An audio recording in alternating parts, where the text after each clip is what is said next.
How y'all doing this afternoon, man? Man, I made some videos concerning the Shedeur Sanders situation, and I must admit, I gotta admit, I gotta accept. Um, First of all, I tell people all the time, I'm not always right about everything. I have my perspective. And my perspective is not just the way I feel, or my perspective comes from either research or experience. That way, anytime I'm giving my perspective on something, I want to be on point. I want to be on base. I don't want to be just another one of these talking heads or somebody just spitting forth nonsense or regurgitating propaganda.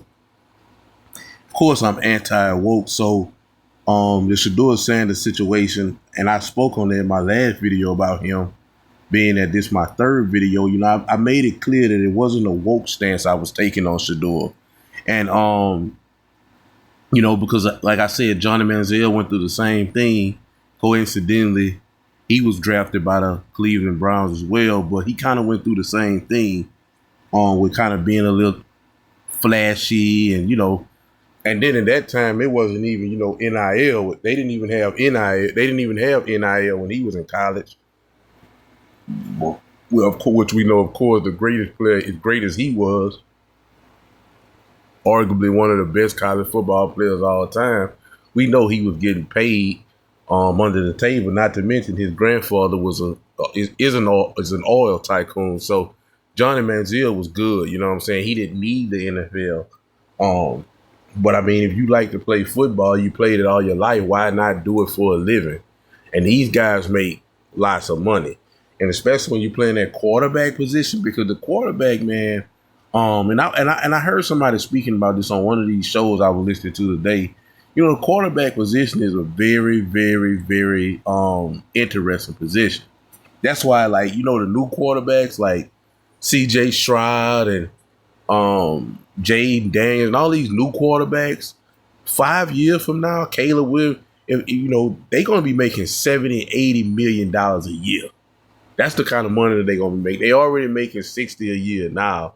So the next reset of quarterback contract going to be at least 70 or 80 million a year. The quarterback is a position you got to be the grownest on the team. You got to handle the podium well. What you do or don't do can be the detriment of the team in the locker room and on the field. You gotta, and just the overall quarterback play. Everybody got to do their job for you to look good. The tight end got to know when to block. He got to know when to go out for a catch. The receiver got to go out for a catch. He got to know when to block. The running back got to do his position. The lineman, the offensive line, they got to pick up theirs. Everybody got to work correctly for you to look good, right? If you do everything perfect, throw a clean ball, and it just so happened to bounce out of the dude's hands, and the defender catch it, you got an interception on your jack. So it goes as a negative play for you. So, the quarterback position is a very, very, very interesting position. And then you got guys like Dak Prescott. Dak Prescott is not worth $60 million a year from his on field play, but his intangibles is so good, which is very big for quarterbacks. Your intangibles, the way you handle yourself outside off the field, in public, at press conferences, um, you know, that goes into your intangible, right? So going into this situation, man, I'm gonna be honest, man. I gotta accept the fact that I could be wrong by some of the things I said in my last video about Shedeur being sabotaged, Shedeur having to go through a humiliation ritual because who his father is and how cocky and flashy he is. I might have to backtrack those statements. I don't know yet because I'm a conspiracy I'm a conspiracy factualist. So a lot of my conspiracies, especially over the last past years, when I even became a conspiracy factualist, not a conspiracy theorist, all been proved correct. So, I mean, I could be wrong on this. Maybe it wasn't that he was sabotaging. Kevin Stefanski is a two-time coach of the year. He's an Ivy League grad, so he's a real smart guy. He's smart. He's really smart. He has a high IQ. So the way he's handling the Shedeur situation may be something bigger than we know. And I'm guilty. I'm one of the people who are guilty as being a Shedeur fanboy. And what I mean by that is, when you have a fanboy, these people who are that's the term they use, fanboys, that these people can do no wrong, and anything that don't go their way, it's they're the victim. Now, I will say this: I'm anti-woke. It never was a woe to Shedeur because he's black or any of that. Like I said, it wasn't because of that. I don't do that. That's not my thing. As a matter of fact, again, I'm anti-woke. But it's just some of the things I just wasn't liking. But once I listened to these guys that I'm gonna play for y'all in a minute, it began to change my stance on this whole situation. Again, Kevin Stefanski is a 2-time Coach of the Year. He knows what he's doing. He's not always had the best pieces to showcase how successful he can be, but he does know what he's doing. He's a head coach in the NFL. It's only 32 of those jobs, and he's excelled greatly at it. Maybe not on the field in terms of wins and success, but he won 2-time Coach of the Year, which is not an easy feat. And he looking at the bigger picture. By us being Shedeur fans, we looking at it from a fan perspective. It's almost like, for example, say for instance you have a child, right? And your child was top of his class in elementary, top of his class in middle school, top of his class in high school, top of his class valedictorian in college. And everywhere he go, he's excellent like that, right? And then he joined this big corporate company, right? And he's not giving, quote unquote, according to you as his parent, the respect he deserved. But what has to be understood is you have people who have been at this company already, who have positions and had to earn their way. It's different when you, in a term that some people I've heard people say, everybody a Don to the Don walk in the room, or everybody a gangster to a real gangster walk in the room, or any one of those terms you may use when you are. Matter of fact, let me give you this example. Just to break it down. I had a dude, and I'm not gonna say his name, but I had a dude from my hometown, which is a small town, and he was the best in the city and one of the best in the state of Louisiana when I was coming up, right? Ended up getting a scholarship to a big school, went to that school. And on his team, he had NBA players, people who actually went on to the NBA. They had long, successful careers. And the thing was, his career didn't pan out for him there. And sometimes when you are, I'm trying to make myself extremely clear.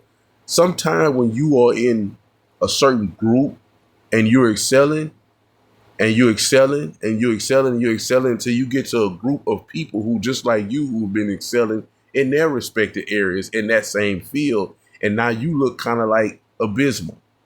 And your people, the people who support you, is not going to really understand that. They're going to be like, well, this is a new thing. Shedeur, and this is a perspective that my boy that's on the screen right here, Jason Woodlock, is going to pan out. I'm gonna let it be known what I agree with he's saying and what I don't agree with, because sometimes he go a little too far, but I do agree with him overall in most of his stances on situations. But Shedeur has been coached by his father his entire life. Pee wee football, recreation, high school, college. That's all he knows his father. He never actually had to compete for a job. His dad already gave it to him automatically, right? So now he's in a position where he's with a whole bunch of other great players and he has to compete. And he did well. I still think, you're not going to get me to believe, I still think that he's better than Dylan Gabriel, number one. Number two, I still think that they should have started the season out with him. I think, but I do agree with what Kevin Stefanski is doing. Let Joe Flacco go start because he's the veteran. We're not expecting Joe Flacco to finish 17 games. And I'm not saying he's going to get hurt, God forbid that happens, but whether he get hurt or not, Joe Flacco is not going to play the entire 17 game season. It's going to be Dylan's job or Shedeur's job. And I'm going to say it's Shedeur. But Shedeur has some issues at quarterback that is now being magnified because he's not being coached by his dad that's able to just overlook that. But the way his dad raised him to play the quarterback position and be traditional, I do like that. I will say that I do like that. I'm a traditional quarterback guy. I don't like the dual threat quarterback. Lamar Jackson, I love him. I love Michael Vick. These guys are amazing to watch, but their careers their careers don't be long and they not successful. These guys don't win Super Bowl. They win MVP. They're very exciting to watch, but they're not winners in this league.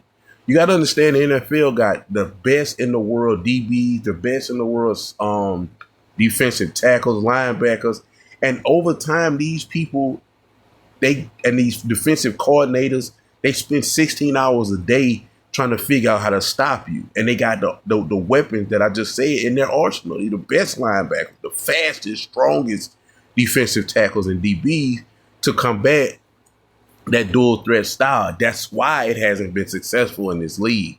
So with that being said, I like the traditional pocket quarterback, and that's what Shedeur is. Only issue he has is he likes to play hero ball. And hero ball, you just can't, again, you can't do that in this league. Because again, these DBs, these defensive tackles, these linebackers are too fast.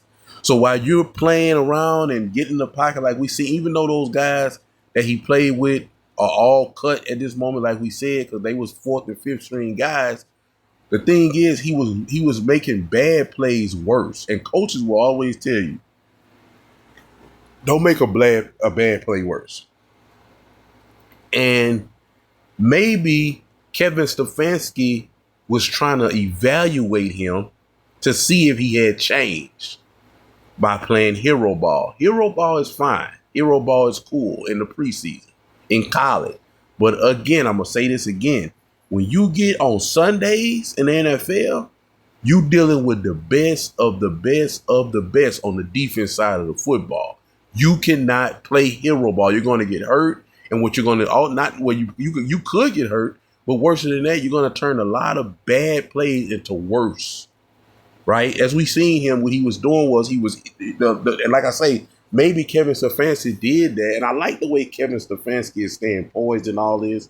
And like he said, I'm trying to develop him. And when he feel like he's ready to pull him out of the garage and put him on the road, he will. And I'm saying that I'm prophesying that that's going to be this season. And he's going to make the most of his opportunity. And everybody going to sit back and say, damn, man, Shedeur, it was good that he didn't go jump right in there. Because it would have made him bad. It would have made him look bad. It would have made the coach look bad. It would have been a whole bunch of bad, and it'd have come out that are compounded. It might have even affected Shedeur's confidence. And as a quarterback, you have to have some form of confidence to go out there and perform at the highest level. And Kevin Stefanski is a great coach. That's why I say there's a lot of things I want to back up on him, man. Like, even going back to the situation of saying that, hey, man, he got drafted to humble his dad, and they just do it. Like I said, I might have to walk all of that back. And like I said, I can be wrong. I don't have pride to say I'm wrong. I could have been. I think I was wrong. I think that they seen him and they say, you know what, hell, in the fifth round, let's get him. And we all looking at him because we love the Sanders family. We love Shedeur. And we, as fans, we like, oh, man, we think he should have went higher and all this and all that. And I think he still should have went higher. I still don't think he should have dropped to the fifth round. I still don't think Tyler Shuck, Dylan Gabriel, and the other quarterback that was took before him are better than him. I still stand on all that. But I do understand when you looking at this, when you looking at people to be in your business, because you got to understand the NFL is a business. So when you looking at people and evaluating people from a fan standpoint versus a business standpoint, it's two different visions. You looking for two different things. And these people are looking at like, can this guy lead a franchise? He holds the ball too much. This has been his problem since college. He plays hero ball. He holds the ball too long. You can't hold that ball like that in the NFL. These guys are too fast. These defense coordinators are too smart. Right? And so he's holding the ball, scrambling, doing all this, trying to make a play. And now he didn't got tackled for a loss when he could have just threw the ball away. Sometimes you got to throw the ball away. And I think Saturday, what happened was Kevin Stefanski put him in that situation to see what has he learned and is he ready. And he seen that he wasn't, because he made a lot of bad plays turn worse. You know what he should have did Saturday? Because he knew just as well as we knew that most of these offensive tackles is fourth and fifth string. They were going to be released Monday. He knew this. You know what he should have did Saturday? Who cares about going perfect in the preseason? That doesn't mean anything. He got out there trying to play hero ball and show everybody I'm like that, right? But what he should have been doing Saturday, and this would have helped him more than it hurt him, he should have just been throwing the ball away. A lot of those plays, he should have just threw the ball away because he didn't have nothing. These receivers or third, fourth string, they released. None of these dudes is on the team anymore. They all got cut, and he knew this. These are fourth and fifth string. He should have been just throwing the ball away, throwing the ball away, throwing the ball away. And yet he still was trying to scramble. He still was trying to make a play. That is amazing, cute, and sexy in college, but it's not in the NFL season on Sunday when you're playing against the best of the best. And so, like I say, man, I don't know about him being sabotaged anymore. And and people will say, well, if that's the case, why didn't he let him finish the game and redeem himself? Kevin Stefanski, something in him like this dude. It's something he see in this guy. That's what people don't understand. Kevin Stefanski, again, is a businessman. And his business is the Cleveland Browns. So he's looking for the future of this team, saying to himself, okay, I need to protect this guy. And he's still not getting it. That he needs to throw the ball away. 2 more minutes of this, he could possibly get hurt because he already was just coming off an oblique injury. And I could need this dude at any given time in the season because I'm definitely keeping him. He's too good for box office. He's too good to let go. He's too good for he keeps our name relevant. I'm not letting Shedeur Sanders off this football team. He could have traded him to the Raiders. He didn't. He traded Kenny Pickett. You know what I'm saying? And Kenny Pickett is a past first round draft pick. He's keeping Shedeur because everybody knows Shedeur is good. Shedeur has the good mechanic. It's just he have to be developed. And that's what Kevin Stefanski's job is. And the quarterback coach on that team. So he should have just threw the ball away. And he took him out with the 2-minute drill left because, hey, I don't need to know what Shedeur going to do in the 2-minute drill. I already know what he going to do. But I'm not going to take these 2 minutes and he get hurt. Now my whole plan for the season is down the drain. Because it's in Kevin Stefanski's plan to play Shedeur this season. I can guarantee you that. I can guarantee you will see Shedeur Sanders on that football field this season. And all he had to do was mess up his oblique again or get some type of injury, anything, for what? A preseason game? To showcase what he can do in a 2-minute drill? This is bigger than that. This is a $1 billion franchise. Your career is bigger than this, Shedeur. Come off that field. Let Snoop go finish it off. We know what Snoop is about. He getting released Monday, which he did. And let's move on and get ready and let's prepare for the regular season. And here we are, fans, even myself included. Oh, he got sabotaged. Oh, no. Kevin Stefanski knows what he's doing. And like I say, I think I'm wrong about everything I said from him being drafted late, and him being sabotaged and trying to be humble. I think I was wrong about it all. And I'm a man enough to say that. You know what I'm saying? I think it was all from his play. He gonna get his opportunity. Tom Brady was drafted in the 6th round. We know what he became. Russell Wilson, all of these guys was drafted late. And when they got their chance, they showed up and showed out. But what I'm saying is, man, I think I was wrong about everything. And I'm man enough to say that. So I think it was just Shedeur. Yes, he's a good quarterback, but he have a major issue, and that's playing hero ball. You can't do that in the NFL. But I'm gonna let these guys talk, and I'll chime in when I need to.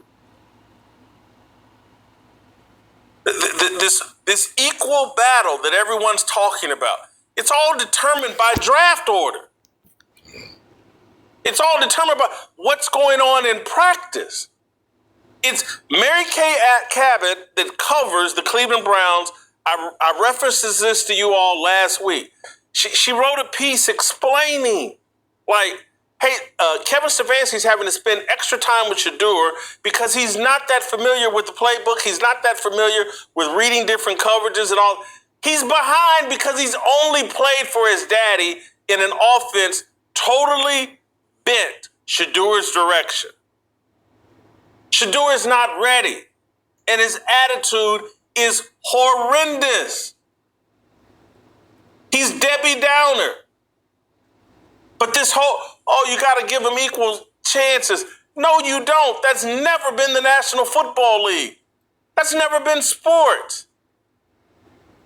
You think Tom Brady got the same opportunity as Drew Bledsoe initially? In training camp and all? No.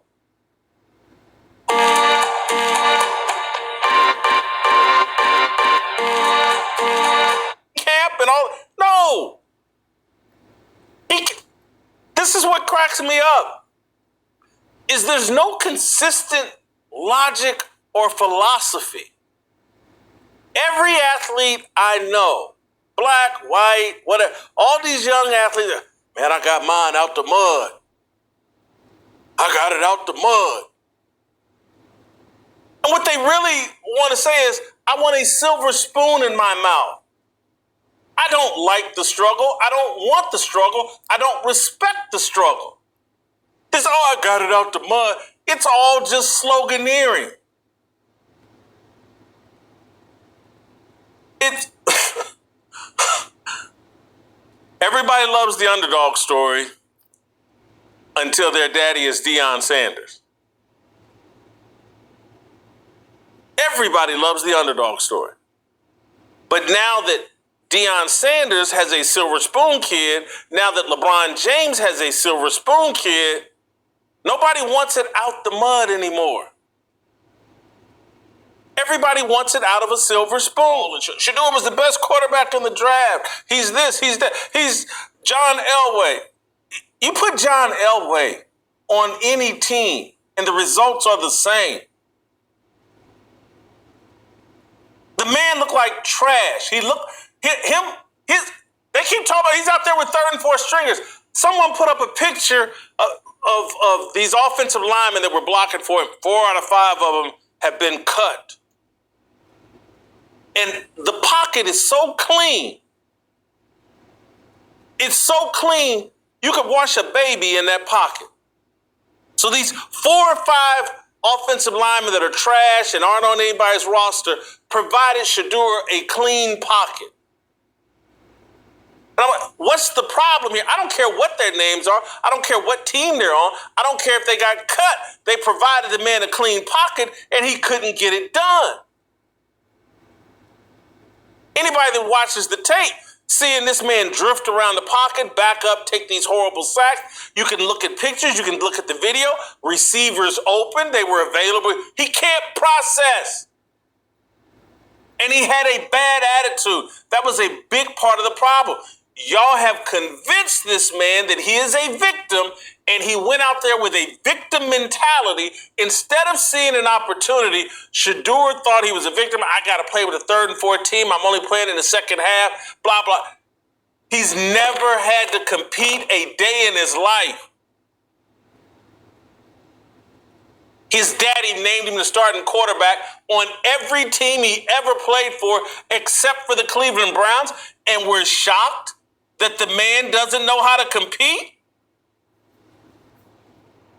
And he's offered every excuse, and we're shocked. I want to play Dan Orlovsky. Hats off to you, Dan. It's legalized. Maybe only white guys are legalized to tell the truth in sports TV. I don't know. But here's Dan Orlovsky, SOT 8, breaking down Shedeur Sanders, what should be obvious to any of these guys. Play the clip. What does the tape show, Dan? What did we actually see? That the bad habits and some of the traits that we saw show up in college were very prevalent this past weekend against the Rams. Holding on to the football, catching the snap and not reading the defense, kind of evaluating what the defensive line is doing, and then trying to see if you can go make a play, and that's the concern. Okay, it's 1st and 10. They want a play-action double move at the bottom of the screen. The route doesn't win, and then the protection breaks down a little bit. You're taught as a young quarterback, protection breaks down, find the closest check down. It's right there. It's 1st and 10.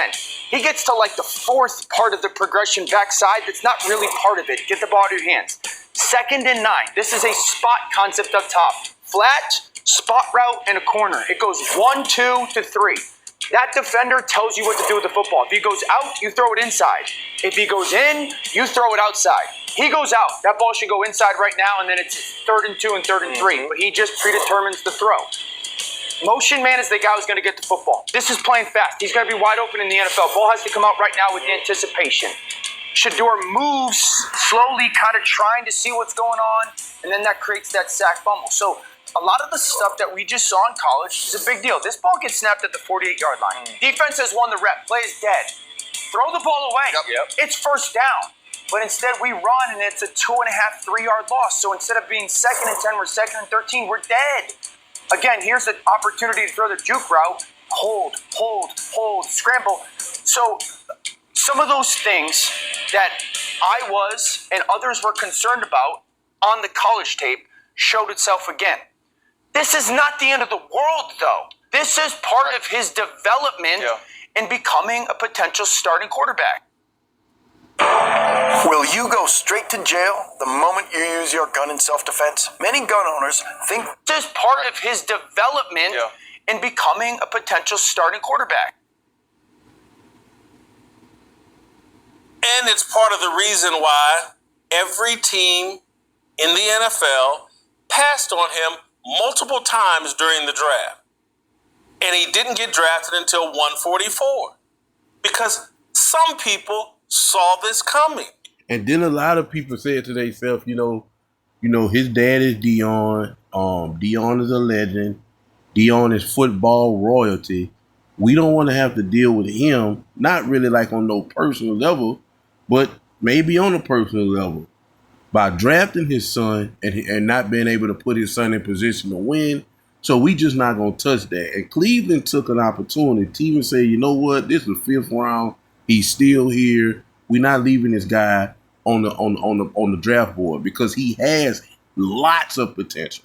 He had the potential to be a Tom Brady. He had the potential to be a Peyton Manning. He had the potential to be an Aaron Rodgers with his style of play. But he has to develop, and he has to understand that this is the NFL now. You cannot play hero ball on every play. Throw the ball away if you have to. Do not make a bad play worse. But continue. It was plain as day.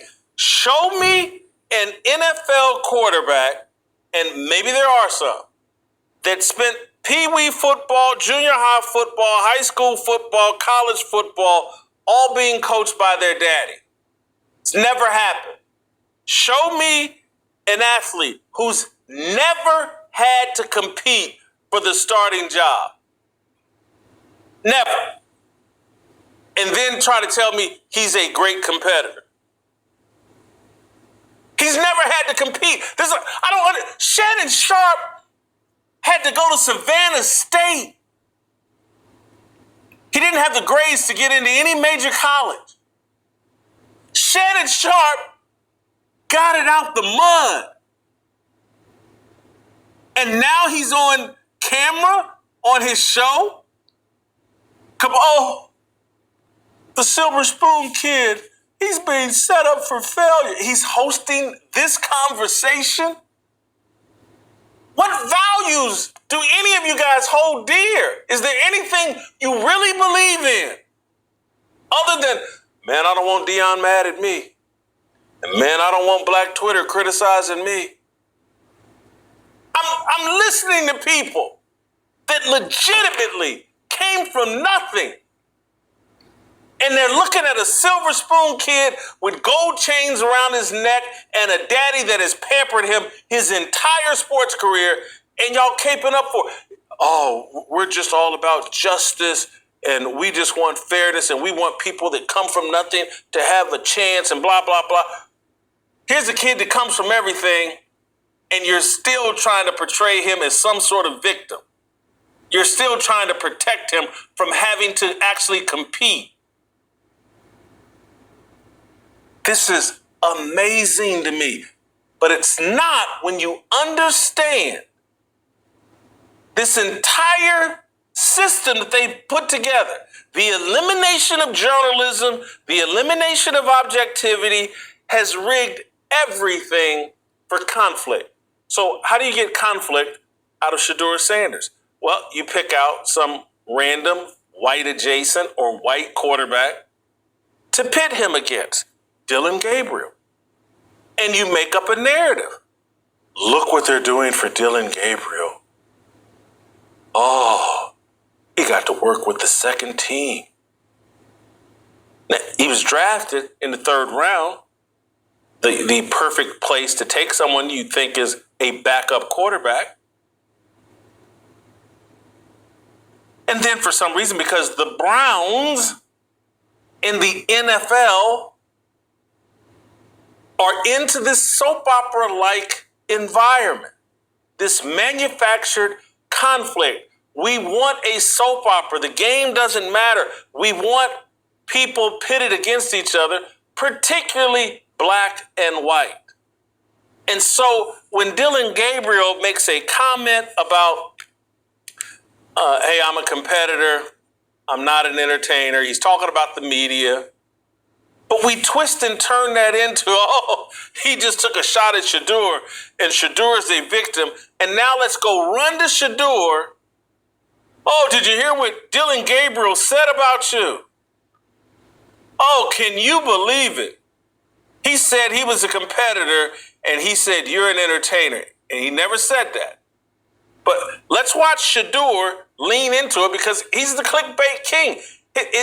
His daddy still has, I think his brother or somebody still follow him around. Deion Sanders Jr. follow him around with a camera. They're documenting. He's the clickbait king.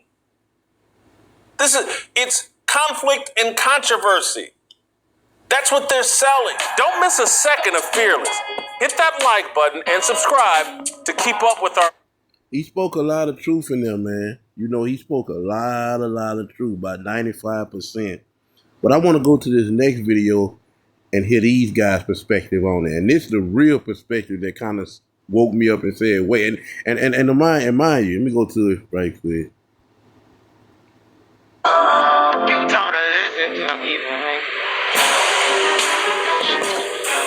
So, of course, all the conversation coming out of the weekend. This one. And I don't almost 90% of the time don't agree with Rob Parker. I never agree with Kelvin Washington. And this guy that they have on the show in place of Rob or in place of Kelvin when they're not there, Ephraim Salaam, which was an offensive tackle in the league. I don't really agree with him a lot of the times either, but he did play the game. And if you know me, you know that I feel as though only people who played the game should be able to be commentators, because a lot of these other guys are failed athletes, and so they end up being commentators just to talk about athletes because they never was able to play at a high level, or they didn't make it, or they wasn't good enough to make it. So I think it should be people who either coached or played the game, but that's just my opinion. But I still don't really agree with Ephraim Salaam a lot of the time. And again, he was an offensive tackle, but he did play in the league. But I agree with what he said in this video, and this is the first video I've seen today during my sports talk watch, and it made me actually refocus. It made me rethink my whole stance on this whole Shedeur is being sabotaged, Shedeur is going through a humiliation ritual, Shedeur is being humble mindset. I changed that. That theory is all gone with me now. I ain't gonna say it's all gone, but it's almost gone. I ain't gonna say I'm on the fence, but I'm still looking. I'm leaning more to my new stance of the stuff that I reported on in this video today. All that old stuff, I'm leaving that, but I'm not all the way. It's like a toxic relationship. I'm still kind of like a little attached to it. But My logical point, and that's my fan version of me. But the logical version of me is saying that none of this was about sabotage. None of this was about humiliation. None of this was about humbleness. This was about a guy who thought he was more than he was because of the system he come up in was tailor made and perfected for him to now having to compete with other people and professional coaches that's looking at him unbiased. See, his daddy looked at him biased. That's my son. I'm gonna make sure he play because I'm developing him to one day go to the NFL, which he did. He was successful at what he did. And now it's to the point where it's like, okay, hold on. This guy might not really be that what we thought he was, but he still had that potential because the pedigree that was being put into him all his life as a child was to be a traditional guy, not a dual guy. Those guys don't win in this league. They're nice, they're fun to watch, but they don't win in this league. And so by his daddy training him to be that, he still got that in him, but he got to know when to throw it away. And so I'm leaning toward that now. The logical version of me is leaning toward he's a project quarterback, someone that they looking at with potential and they can potentially develop into be somebody great. His ceiling is, he don't have a ceiling. Dylan Gabriel has a ceiling. He's a point guard quarterback. He go 40 for 40 yards and 1 touchdown. That's his stat. He's a dink and dunk. He give you what you. He's not a down the field guy. He's not a big play guy. He is not a starter in this league. He might be a good backup. Dylan Gabriel, I believe, may be a good backup. I don't know. He's short. He's undersized, but he may be a good backup. But he is not the guy that a franchise is gonna go behind. Now, unless he come out to be a Russell Wilson, which could happen, or a Tua Tagovailoa because he is Hawaiian. Hey, that's another story, but that's slim to none. He's just a dink and dunk guy. He take what you give him. Nothing wrong with that. But that's not that. And I don't even want to say that can't win in this league because it can. It can win in this league if you got the team to go behind that. The extremely good defense like Cleveland had.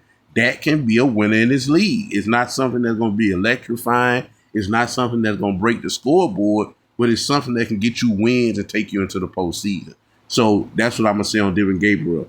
But Shedeur, he had the potential to be great. He had the potential to be one of the highest paid players in this league. He had the potential to be a top 5 quarterback in this league. And that's what the Cleveland Browns and their coaching staff led by Kevin Stefanski is trying to do him. And they're trying to develop him into being that. But I'm going to let this play. And like I said, it was Ephraim Salim on this episode who gave me, who actually made me tap into the logical and leave the fan version of how I believe this situation should be. But I'm going to let this guy play and let him talk. And I'll chime in when necessary. And like it's been with the Cleveland Browns. And this time it has been a couple of different ways. You got Dylan Gabriel, and then you have, of course, you have Joe Flacco, 9-10, get a touchdown, 70-something yards for him. Looks good. But eventually the big conversation coming out of it, of course, is Shedeur Sanders and how he looked, where he did not look great, getting sacked 5 times, completed 3 passes, and just looked out of sorts, as did the former position you played, by the way, the offensive line as well. I mean, I don't even know who was out there at that point. I don't know if it was is there such thing as a D6 offensive line, and D2, D3, it was D6. Because I don't know, they had him running around out there. Now, he was holding the ball longer than you would want to as well. So you don't like that, but what are you saying? No, go. So the larger conversation comes out of that, to me, Ephraim, and even Steve Stefanski. We had that. Kevin Stefanski. This is what he had. This has been the conversation. Steve is his brother. Yeah, let me get to Kevin. Everybody had this conversation, and it's been a topic on shows, including ours. Are they sabotaging? How are they using him? Why didn't they use him for this 2-minute drill? And does he hear all of this chatter? Here's what he had to say. Obviously, I don't concern myself with outside type of things, but, I'm committed to his development, just like all of our rookies. So we'll continue to focus on getting our guys better. And that's what we'll stay committed to, and that's what's important to me. When you've got smoke-free satisfaction, you've got the freedom to do guys better, and that's what we'll stay committed to, and that's what's important to me. So for me, this comes down to something that I look at it this way. Are they sabotaging Shedeur? Is there a game plan out to keep him under their thumb? And I don't think that is the goal. I don't think they purposely set out to sabotage Shedeur. But what I do think is they have no idea what they're doing, and they haven't had an idea what they're doing for 30 to 40 years. And I mean that sincerely. Respectively. Like, look at the quarterback situations they've had. Nearly 40 quarterbacks in over the last 25 years. And you look at the decisions that they've made. Of course, we go back. Let's just go back to this Deshaun Watson one. And I think Shedeur is paying for the Deshaun Watson move. Meaning, we went all in. We made a controversial move. We gave this guy unprecedented guaranteed money, and it backfired. He didn't play well. He was also injured, and there was also controversy that came with it. And you took the ire of society with some people saying, what about the women involved in this? They got all of that compounded with him now being injured and being out. And I think Shedeur is paying for a bit of that of, we can't have any mishaps. We can't have any mistakes. And we don't want also the controversy and always having to endure these conversations. And I think Shedeur is a recipient of parts of that. But they continue historically to make bad moves, the Browns. Horrible take. I'm talking about that take is so silly until I can't even wrap my head around it. But this is what usually comes from Calvin Benjamin and his co-host Rob Parker. Thank goodness that today Mr. Ephraim Salim on the right side with the bald head, former offensive tackle, is going to talk some sense into him and me too. Because the thing about it is this, man. When you have sometime, and this is basically my stance. Sometime, and this prideful people have a problem with this. Me, I'm not a prideful person. When I have new information, I'm not ashamed to say, hey man, that's okay. I'm changing my stance on this. Most people, that's their issue. They're so prideful. Even when they have new information, they just too prideful to leave their stance. And okay, you got new information. I got a new stance. But let's continue. And I look at this as they don't know what they're doing with the quarterback position. So now what you do is you bring in a guy who's 40. There have been 15 quarterbacks in the history of the NFL, which have been hundreds to potentially thousands of quarterbacks over the years. Over 100 years of NFL. Only 15 have been 40 and started over 10 games. About 4 have had success. Mm-hmm. And you're looking at those because they're Hall of Famers. You got Brett Favre, Aaron Rodgers, Drew Brees, and of course, Tom Brady. Joe Flacco ain't that. And so I understand he brings some stability. I understand he knows the system. I'm not mad at that. But to me, it's the same conversation that Rob Parker and I had when I'm looking at the Steelers, and you keep bringing in guys for right now, when they're not your future. And at some point, you have to turn a page and start to progressing towards your future. And you know this, there will be growing pains as you go towards your future. There will be mistakes as you go towards your future, but you have to do it. And to me, keep trying to find a Band-Aid, keep trying to put it here. Okay, we had Joe Flacco, made the postseason. Okay, we let him go. Wait, go get him back. Wait, nobody want Kenny Pickett, but go get him now. It just shows and reflects to me, including the Shedeur, including the Dillon Gabriel, because Dillon Gabriel has been fine. By all accounts, he's been fine in the locker room. He's been fine on the practice field. He's been fine in the games. And he's not even really getting the topic of the conversation. When it should be, to me, we have these 2 rookies that we're trying to figure out what we're doing. And maybe Kenny Pickett, okay, fine. And we're trying to move forward with this. Who's going to start? Who's going to be the backup? And you're moving towards your future. And to me, they come out looking more disenfranchised, more clueless of how to run this organization in that position, and putting guys in positions where they don't know what they're doing. The team doesn't know what they're doing. Shedeur thinks he's getting 2-minute drive, because why wouldn't he? It's the end of the game. Go ahead and go try to win this game, kid. They don't give it to him. They're throwing somebody Huntley who has nothing to do with nothing. What was the point of that? And so I just don't get, I haven't got what they were doing in the beginning. I believe Shedeur Sanders should absolutely be a part of this roster and absolutely be a part of their moving forward. Even if Dillon Gabriel were the starter, Shedeur should be there as well. And I walk away from this even more confused about the Browns organization, the way they drafted, the way they gave Deshaun Watson money, and what they're doing. That was well put. And let me tell you, okay, break it down, what I believe is going on. All right? So you bring in a Joe Flacco because you don't have a clear-cut player that you want at number 1.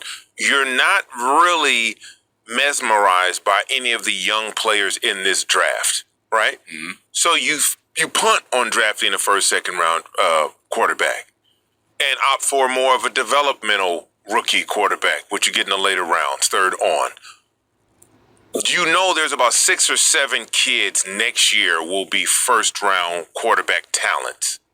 You understand that. You don't expect Joe Flacco to play all 17 games. You don't expect Joe Flacco to win the division for you or anything like that. But you do expect Joe Flacco to help other young players, other young position players, receivers, tight ends, running backs, develop, because he's not developing. When everybody's developing together, that's a difficult task. So you want to build your other assets up for when you do go into the market. I believe they have 2 first-round draft picks next year.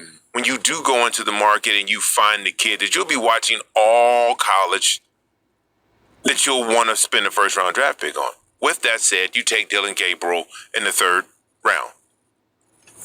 You know Dylan's been in college a long time, played a lot of quarterback, and there's some talent there.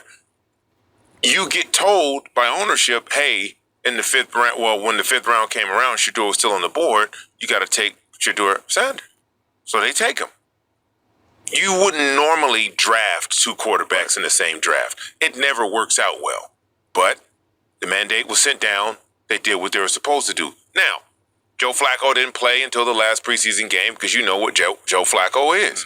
Wanted to get him out there, knock some of the... And I want to go back to something he said that was erroneous. Works out well.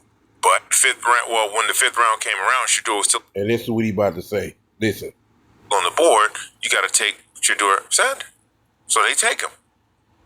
You wouldn't normally draft 2 quarterbacks in the same draft. It never works out well. But now I say that's erroneous, and he didn't say it never would happen. He said don't usually work out well, so I don't know. But if we go back to the Robert Griffin, the 3rd draft, he was drafted in the 1st round, and they took a quarterback, I believe, in the 3rd or 4th round, which is Kirk Cousins. Now everybody looked at it as it was crazy then, but sure as boo-boo stank. Robert Griffin III got hurt. Eventually, he got ahead of career.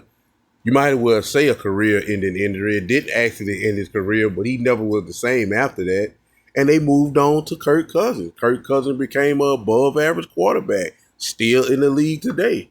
Robert Griffin has been forced out of the NFL due to his injury. So sometimes if you see 2 good guys in the draft and you have a development mindset like they have with Shedeur, hey, he's still on the board. Take him. In the 5th round, I mean, it's pretty much junk at that point anyway. You find a gem here and there like Tom Brady, who came in the 6th round. But that's erroneous for him to say that, oh, man, 2 quarterbacks. Hey, man, take 2. If they still on the board, take them. But let's continue. The mandate was sent down. They did what they were supposed to do. Now, Joe Flacco didn't play until the last preseason game because you know what Joe Flacco is. Wanted to get him out there, knock some of the real rust off of him. And you wanted to see what the other 2 young quarterbacks you drafted had. You also went out and got Kenny Pickett in a trade. Yeah. Just to be sure. You know you don't have a quarterback. And so Dylan Gabriel got hurt. Kenny Pickett got hurt. And so you had Joe Flacco, you had Shedeur. First game, Shedeur starts, plays. You sign Huntley to back up because no one else is left. He was never a cog in the wheel, was never going to make it. And so Shedeur goes out there and plays well. That was a great first outing in preseason. The next game, Dylan Gabriel had an opportunity. Even with a bad hamstring, he went out there and played okay. Shedeur had a little bit better numbers. He had more drives. But Dylan Gabriel did okay. Oblique injury. Wow. Since minute 1 of the Villa, I was like, this is someone I'm interested in. Like, whether she knew it or not, like, how can a Landry... Dylan Gabriel did okay. Oblique injury. Wow. Okay. Can he get back from that? He does. Final preseason game. You finally let Joe Flacco go out there. Dylan Gabriel, who's a 3rd-round draft pick, plays with the 2s. And then you have Shedeur coming in with, everyone else trying to make the team. Now, the problem I'm having is if you're a 5th round draft pick, there are very few team captains and leaders in the locker room in the 5th round. Very few in the 3rd round. So until you reach that status, you can't come in at that status. There's so much work to be done to be respected and seen in that locker room. And this is, look, off-season stuff, off-the-field stuff, the speeding tickets, it is what it is. But you also have to realize you're a late-round draft pick. No matter what you believe in your mind, the numbers are the numbers. You were in the 5th round draft pick. There are 5th round draft picks who've been cut for less. All right? So now you get into the game, it doesn't go well for you. Some of the same negatives that people had about you, even your fans had about you in college, are manifesting themselves. You hold on to the ball too long. There is no extending plays like that unless you have Lamar Jackson and Josh Allen and Kyler Murray level of athleticism. He does not. Shedeur Sanders isn't that black quarterback. Okay? I'm just gonna be real. Right. Right? So I saw as an offensive lineman, I saw some really bad sacks. Step up into the pocket. The moment you turn your shoulders the opposite direction, you're in trouble. Unless you're who? Lamar Jackson. You're not him. You have to know who you are and know 3-step drop, the ball must come out or you got to get rid of it. There is no other read. So there are some technical things that I saw him unable to really do. And I don't know if it was the injury or whatever. I know he wanted to make a play, but if there's no play there to be made, then you got to get out of it. Instead of 3rd or in 2nd and 25, you got to go 2nd and 10. Scrambled, he ran out of bounds 4 yards behind the line of scrimmage. That's a sack. All you had to do is just flip the ball past the line of scrimmage. Those type of things. And then on top of that, remember, 5 sacks. Some of those were gruesome. Could have been really bad injuries. As a coaching staff, I know that I want him on my roster. So what I can't afford to do is have him get hurt. Huntley goes in with 2 minutes left behind an offensive line that couldn't block for Shedeur. If Huntley gets hurt, guess what? Guess what happened 12 hours after Huntley played in that game? Right. They know that. This didn't just happen. He knows that. They know this. The coaching, what they couldn't afford to do is have Shedeur go into the season with a real injury. Remember, he hurt the oblique. You don't want to exacerbate it, and you don't want to get something else because that's going to slow down, right, your development. Everybody was racist, and they setting him up. And what are they setting him up for? He's a 5th round quarterback. You thought a 5th round quarterback was going to come in unless he had the type of offseason that Russell Wilson had. Matt Flynn. Right? Yeah. Unless he did that, which he didn't. There's a lot to be worked on, but it's also your attitude. Having your own rap song come into the game, pouting and whining on the sideline when you don't go in and play. Professionalism is a real thing. It's a real thing, and there's a lot to be desired there. And I think he, along with some other rookies, you would know, have a rude awakening of the speed of the game. What Dylan Gabriel had his, where he just said something he said before, but how it's perceived because you're a quarterback. And the NFL is a different experience, and I think they're all learning this as they go through this process right now. So, all right, let's break it up. Maybe we'll take one quick call before we get to we got Steve coming up in a little bit here. What's trending? 877-99 on Fox. I just think Shedeur absolutely has a little Caleb Williams in it that he's going to have to work out. Where, bruh, you've been good and great your whole life, but everybody else has been good and great wherever they came from as well, and you have to play the position sometimes. Similar to another quarterback up in the Bay that had something to talk about that as well. We'll get to that later on in the show. I tell you what, too, man. People, this was if you were Ever wonder what the jewels are in your watch movement? The term jewels in a watch movement refers to the tiny gemstones that are used within. Oh, this was if you were, I don't want to say anti, but if you were maybe not a fan of the Sanders clan right now, then you had a great weekend. Shiloh being released. Yeah, he don't have a job. He don't have a job. Still don't know exactly where Shedeur is. Is he the third string, second? Is he backup? Is he cut? So it did not perform well. Held the ball too long. Got sacked 5 times. So he didn't have a great performance whatsoever. We know that. He had a decent one according to him, by the way. If you've not been rooting for them, this was definitely your weekend. We even got some text from somebody who normally would be here too. But even I'm sure he was thrilled.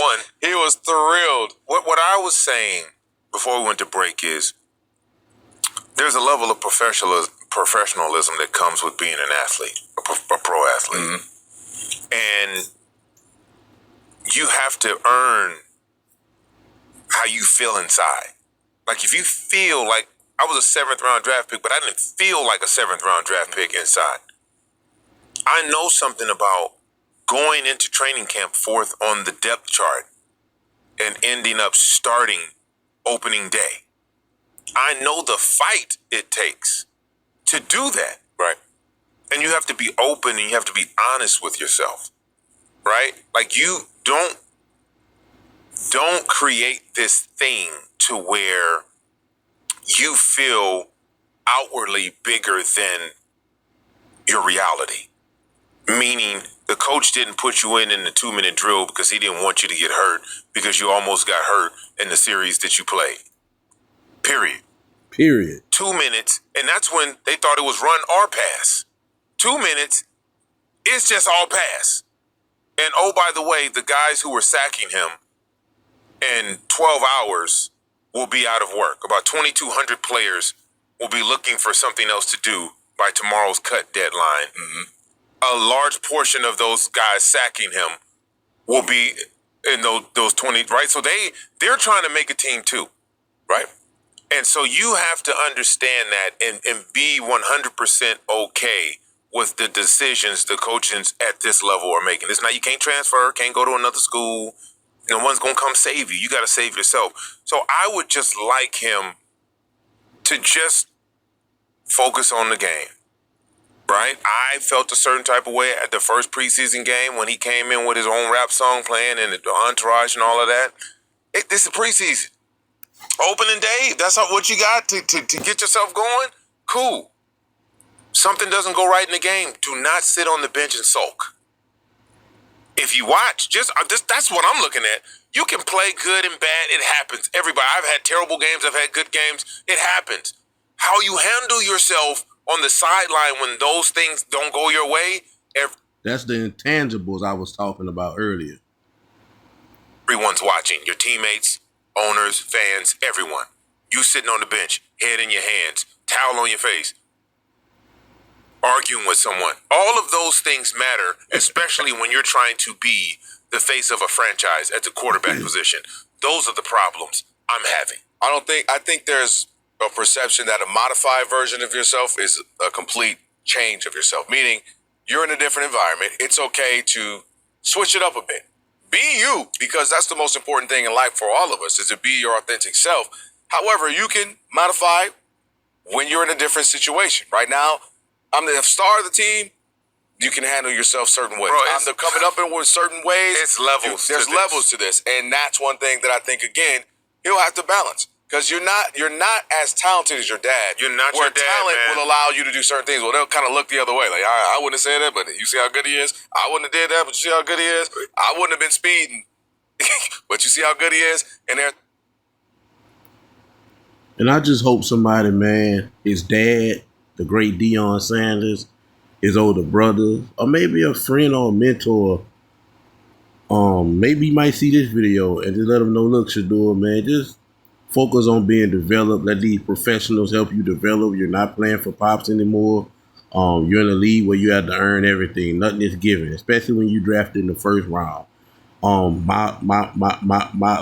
believe he's gonna be a starter in this league. I believe he's gonna be great. As a matter of fact, I believe he gonna start this season. But you gotta focus on getting developed, my man. You got some things you gotta iron out. And just remain humble, man. But do your thing, be yourself. But you're in another playing field, man, and nobody is against you. These people is about the bottom line, and that's about wins and losses, making their team better.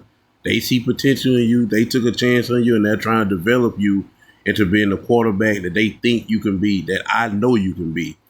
And that's all I got to say on that Shedeur situation, man. When you get new information, you got to change your stance. I'm out of here.